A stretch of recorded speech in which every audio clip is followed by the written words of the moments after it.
Welcome to this Flownex webinar based on two-phase flow simulation within Flownex. Today we're going to discuss quite a basic simulation, but I think it really highlights the power of Flownex and ability of Flownex to simulate homogeneous two-phase flow. So let's just have a look at what we're trying to model. First of all, it's a boiler line, or you could say a process steam line from a boiler, where we're modeling the flow between factories at a length of about 100 meters. So what you can notice is we're modeling quite a long pipe, and we're going to look at the effect of that length on the fluid and also the heat transfer to atmosphere. What we'll see then is that the line splits up, so we have branching flow. Some of that steam is vented off to atmosphere, and we're going to look at choking flow and the effect Flownex has, or the ability of Flownex to model that. And then finally we'll look at the core of the simulation, which is a condenser, where we'll track the level of condensation within our condenser based on the specific flow of the cooling lines within that condenser and then the mass flow that's been supplied to our process. We're going to then control that system and see how our controllers will then affect the cooling line flow to give us the correct heat transfer and maintain a consistent mass flow to our process system. Okay, so let's get started. Okay, to start off the simulation, I'm going to run a transient of our network, and as that transient runs, I'll discuss everything that changes and the effects within the network. Okay, so let's get it running.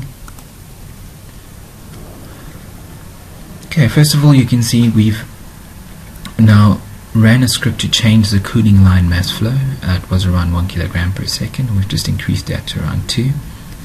We can straight away see, because of the increase in cooling flow through our condenser, we have a increase in the heat transfer, and we're going to have effect on the level of our system as well. You can see then there's more condensation because of the increased heat transfer, and the level within our condenser is going to increase. So let's see what the effect of changing that cooling flow line back to 1 kilogram per second has on our system.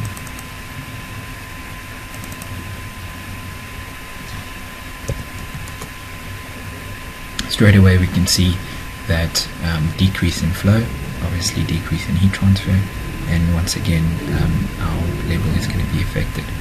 Now what's important in this system is that total mass flow at the outlet. We want to maintain that mass flow to be at around 0.2 kilograms per second, and we also want to maintain the level within our open contain, or my apologies, level within our condenser.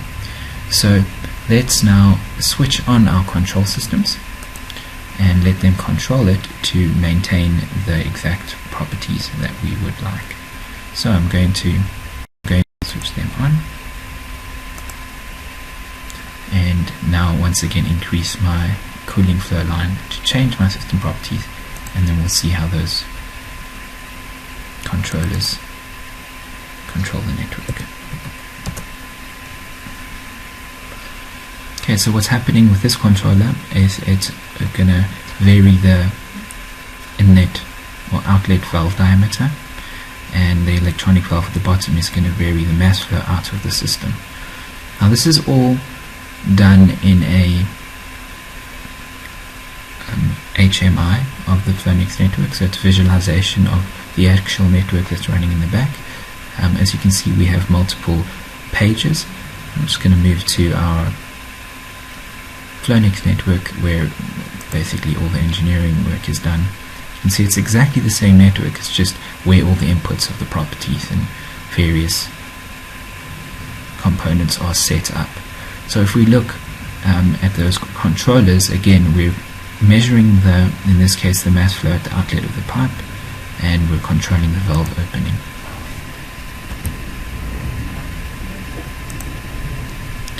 And that would be the specific valve diameter, and there you can see the opening is changing constantly to maintain that mass flow property.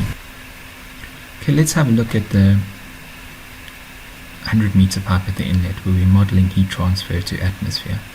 Within this pipe, we have the ability to, first of all, model a single component and then increment it. So in this case, we have 10 sub-elements. So this 100-meter pipe is incremented into 10 pipes with the mean properties over the length. So now we can get a distribution of density, pressure, quality changes within that pipe over its length. Now what I'd like to focus on is the heat transfer and the ability of Flownex to model insulation layers. So that's conduction. And we're going to look at the specific conduction layers which we have modeled in this case, where we have a initial layer of carbon steel at around 5.5 millimeters, which is our pipe thickness. We're then modeling an insulation layer, which is a fiberglass blanket, and that's at around 50 millimeters. And then our final layer is a thin layer of carbon steel cladding on top of the pipe. So what's quite important to us in this type of simulation would be to ensure that our surface temperature is within an acceptable range. Only if we design that insulation thickness to be at an accurate size. So let's have a look at our process HMI at what we're modeling. So initially we designed the system to run at around 50 millimeter insulation and give us a surface temperature of 32 degrees Celsius, which is quite good. So if we go ahead and change that insulation thickness in Flownex from around 50 millimeters to, let's say, 20 millimeters, we can then see the effect if we solve in steady state that insulation has on the network.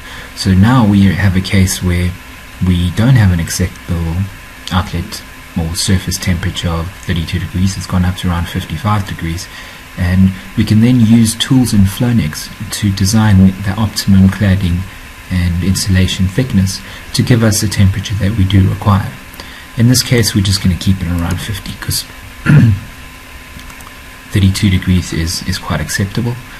And we'll move on now to look at within that pipe where we are modeling on the general TS diagram. So what I'm going to do next, just zoom into our TS diagram. So within this TS diagram, we have multiple options of different types of two-phase graphs that you'd like to plot in the operation point within Flownex. We also have the ability to plot where we are with regards to flow regimes. I'll have a look at that next. If we have a look at the flow regime within the vertical venting pipe, and we can see in this case we're in around the churn flow region. Now this is directly linked to the heat transfer correlations that Flownex will use. So dependent on which regime you're in, Flownex will use the adequate heat transfer correlation. It will also then give you an indication of where you are. So if you are in an acceptable range, you have the ability then to change your properties and track how you'll be moving in and out of these specific flow regimes within Flownex. I'd like to thank everyone for joining us for this webinar today. If you have any additional questions, please feel free to visit our website at www.flownex.com. We have an online forum where you can post any questions and we help you with any requests you might have regarding Flownex. Thank you.